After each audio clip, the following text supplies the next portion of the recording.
नमस्कार दोस्तों, स्वागत है आपका हमारे YouTube चैनल पर। और आज मैं आपके लिए लेके आया हूँ डेली करंट अफेयर्स 2 जून 2021 के।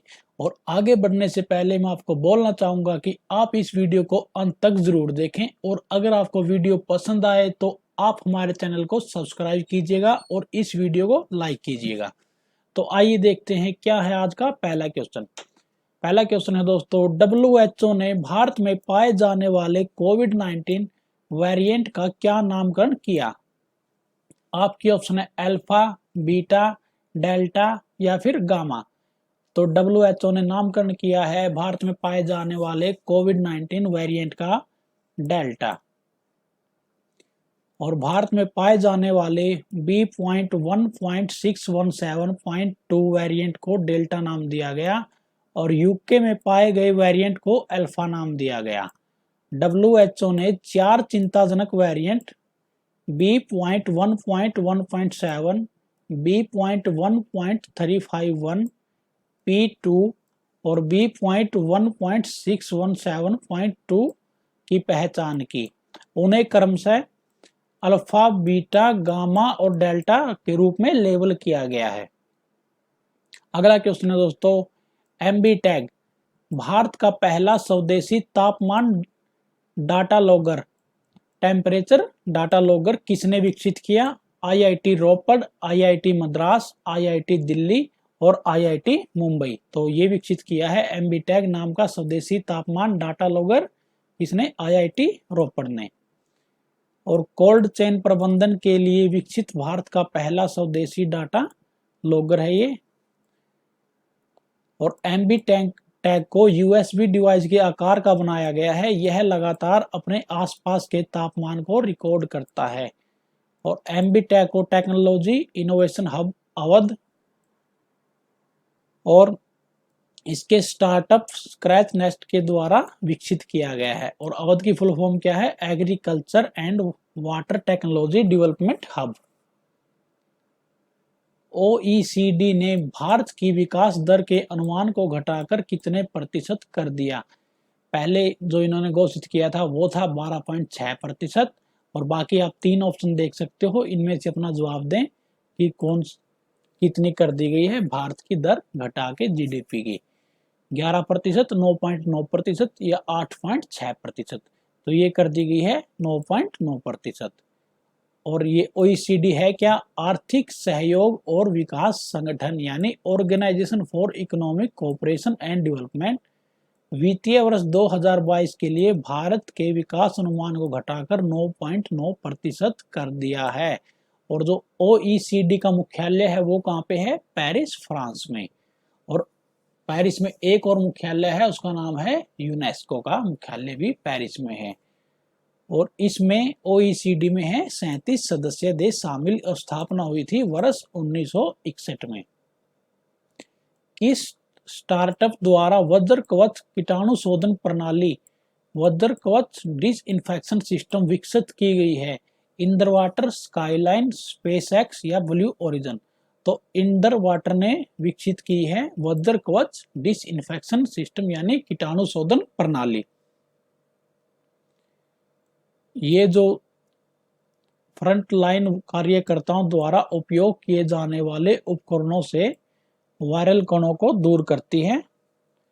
यह कीटाणु शोधन प्रणाली व्यक्तिगत सुरक्षा उपकरण जैसे कोट, दस्ताने, N95 मास्क, गाउन से SARS-CoV-2 वायरस के किसी भी संभावित निशान को हटा देती है। और इसकी वेरिफिकेशन और परीक्षण किसने किया है? आईआईटी बॉम्बे ने। अगला क्वेश्चन है, नीति आयोग की तर्ज पर गिफ्ट यानी गिफ्ट संस्थान की स्थापना किस राज्य ने की है? गोवा, महाराष्ट्र, हरियाणा या राजस्थान। तो नीति आयोग की तर्ज पर गिफ्ट संस्थान की स्थापना की है गोवा ने। और जो महाराष्ट्र है उसके जो राज्यपाल हैं वो कौन है? भगत सिंह कोश्यारी और उद्धव ठाकरे हैं यहाँ के मुख्यमंत्री।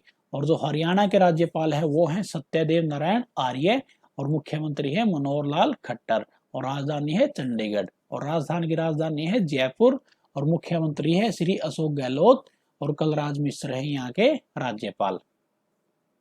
और गोवा के मुख्यमंत्री कौन है? प्रमोद सावंत, और जो राज्यपाल है वो कौन है, वो है दोस्तों सुनील अरोड़ा, जो कि कुछ टाइम पहले ही बनाए गए हैं। उससे पहले वो थे भारत के चीफ इलेक्शन कमिश्नर। और गोवा की राजधानी है पणजी। और गोवा सरकार ने नीति आयोग की तर्ज पर Goa institution for future transformation की स्थापना की। और आपको पता है कि नीति आयोग की स्थापना हुई थी 1 जनवरी 2015 को, और इसके अध्यक्ष कौन है, नरेंद्र मोदी, और उपाध्यक्ष हैं राजीव कुमार, और सीईओ हैं अमिताभ कांत। राष्ट्रीय सुरक्षा सलाहकार NSA अजित डोभाल ने भारतीय तटरक्षक ICG किस अपतटीय गश्ती पोत यानी OPV को कमीशन किया, सजग, विक्रम, करंत या फिर विक्रांत। तो ये जो पोत था उसका नाम था सजग, जिसको कमीशन किसने किया है, राष्ट्रीय सुरक्षा सलाहकार अजित डोभाल जी ने। और जो इस पोत का निर्माण किया है वो किया है गोवा शिपयार्ड लिमिटेड द्वारा। और भारतीय तटरक्षक बल के महानिदेशक कौन है, कृष्णा स्वामी नटराजन, और मुख्यालय है इसका नई दिल्ली में। अगला क्वेश्चन है दोस्तों, Savarkar A Contested Legacy 1924 to 1966 नामक पुस्तक किसने लिखी, विक्रम संपत, सलमान रुश्दी या कल्कि कोचलिन या फिर JK रोलिंग। तो किसने लिखी, विक्रम संपत जी ने लिखी है Savarkar A Contested Legacy 1924 to 1966। और कल्कि कोचलिन ने लिखी थी The Elephant in the Bomb, और JK रोलिंग ने लिखी थी द क्रिसमस पिग।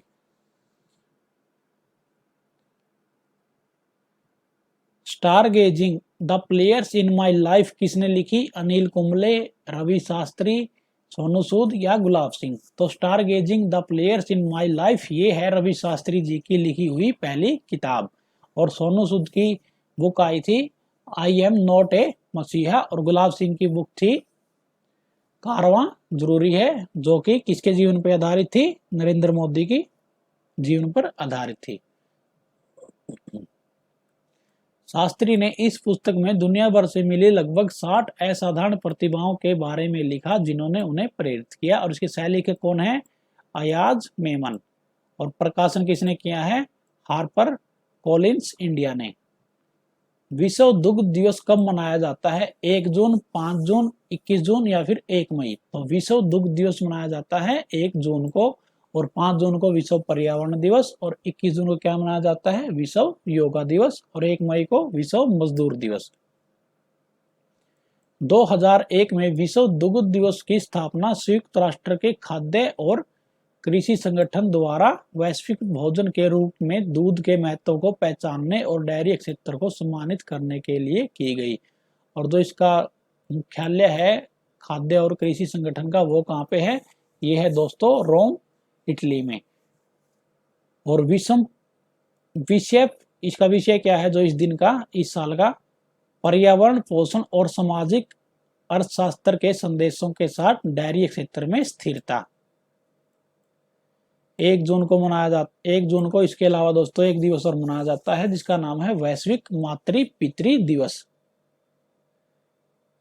पॉल स्लूटर का निधन हो गया, वह कहाँ के प्रधानमंत्री थे, डेनमार्क, स्वीडन, फिनलैंड या फिर इंग्लैंड। तो जो ये थे पॉल स्लूटर, ये भूतपूर्व प्रधानमंत्री थे डेनमार्क के। और फिनलैंड के प्रधानमंत्री कौन है, सना मारिन, जो कि विश्व की सबसे युवा प्रधानमंत्री है। राजधानी है हेलसिंकी। और स्वीडन की राजधानी क्या है, स्वीडन की राजधानी है ओस्लो। और इंग्लैंड की राजधानी क्या है, लंदन। और पीएम है बोरिस जॉनसन। और जो डेनमार्क की राजधानी है कोपनहेगन है, मुद्रा है डेनिश क्रोन, और प्रधानमंत्री कौन है, मैटे फ्रेडरिक्सन। और डेनमार्क बनाने जा रहा है पहला ऊर्जा द्वीप विश्व का, नॉर्थ सी में। WHO महानिदेशक विशेष मान्यता पुरस्कार से कौन सम्मानित किया गया, डॉक्टर हर्षवर्धन, श्यामला गणेश, किरण मजूमदार या अमृत्य सेन। तो WHO महानिदेशक विशेष मान्यता पुरस्कार से सम्मानित किया गया डॉक्टर हर्षवर्धन को, जो कि हमारे देश के स्वास्थ्य मंत्री हैं। और श्यामला गणेश जी को कुछ समय पहले ही अवार्ड मिला था जापान का Order of the Rising Sun award, और किरण मजूमदार को मिला था ऑर्डर ऑफ द ऑस्ट्रेलिया। और ये बायोकॉन की संस्थापक हैं। और अमर्त्य सेन को भी मिला था नोबेल प्राइज इकोनॉमिक्स के लिए।